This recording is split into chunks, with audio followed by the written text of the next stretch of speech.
Older adults are more likely than younger adults to have multiple chronic conditions such as hypertension, diabetes, cardiovascular disease, arthritis, or neurologic conditions, and are more likely than younger adults to require several medications to manage their conditions. Deciding on the right treatments for an older adult can be complicated for many reasons. These include physiologic changes that can affect pharmacokinetics, pharmacodynamics, adverse event profiles, as well as drug interactions. Polypharmacy is also often a concern for older adults. Insufficient clinical trial data in older people also limit the evidence base. Until recently, older adults were generally not well represented in clinical trials. As a result, the evidence base for guiding treatment in this population is less robust than for younger adults. Efforts are underway to ensure that more diverse patient populations are included in clinical trials. Therefore, enrolling older adults in clinical trials is important for supporting these efforts. Increasing communication with older adults about clinical trials is likely to improve enrollment. In fact, more than 2/3 of Americans say it's likely they would participate in a clinical trial if recommended by their doctor.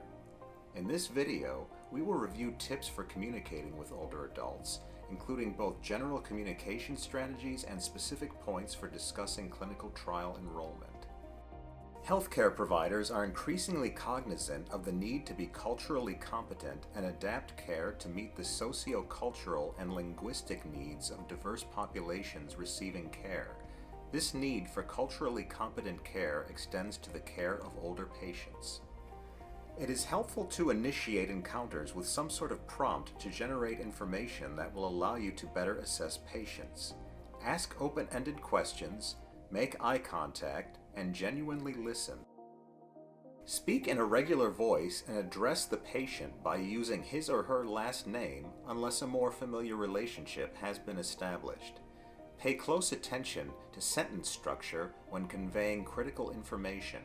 Shorter sentences are best. It is also helpful to use direct, concrete, actionable language when talking to older adults. Avoid the use of a highly variable pitch or sing-song approach, as well as terms of affection such as dear or honey. These approaches, used by some clinicians, can unintentionally offend the patient. Careful attention to nonverbal communication is also critical for developing rapport.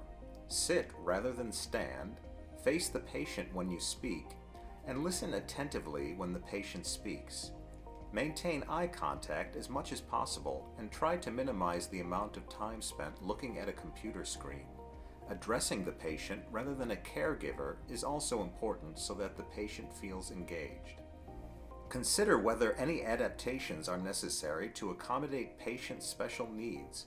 For example, there are several strategies that you can use to effectively communicate with adults who have some hearing impairment.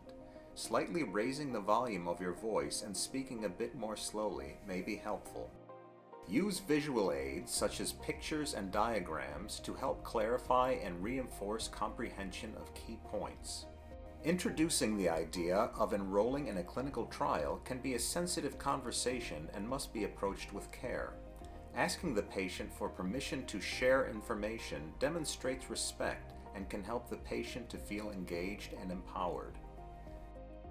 Exploring a patient's beliefs and ideas about clinical trial participation is important.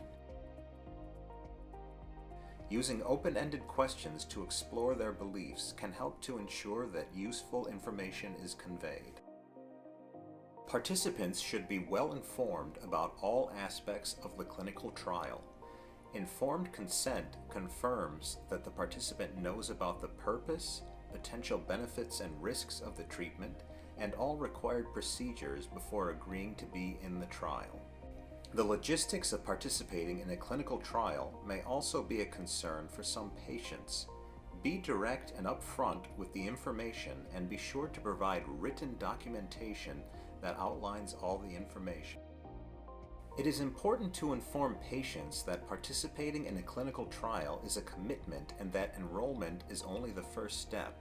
covering the details about how the trial will affect the person's care and relationships with providers is an important part of the informed consent process. Patients are likely to have many questions about participating in a clinical trial. Make sure the patient knows that your office is a trusted resource and source of information. Assessing patient understanding at the end of an encounter is important to help ensure that patients grasp the information that was given to them. The teach-back method, in which the patient is asked to repeat back the information received, can be used to ensure that the patient understands the information that was provided. In summary, building trusting relationships with older adults is critical for healthcare providers, particularly when addressing sensitive issues such as clinical trial enrollment. For more information about our publication on evidence-based recommendations for improving face-to-face communication with older patients, visit our website.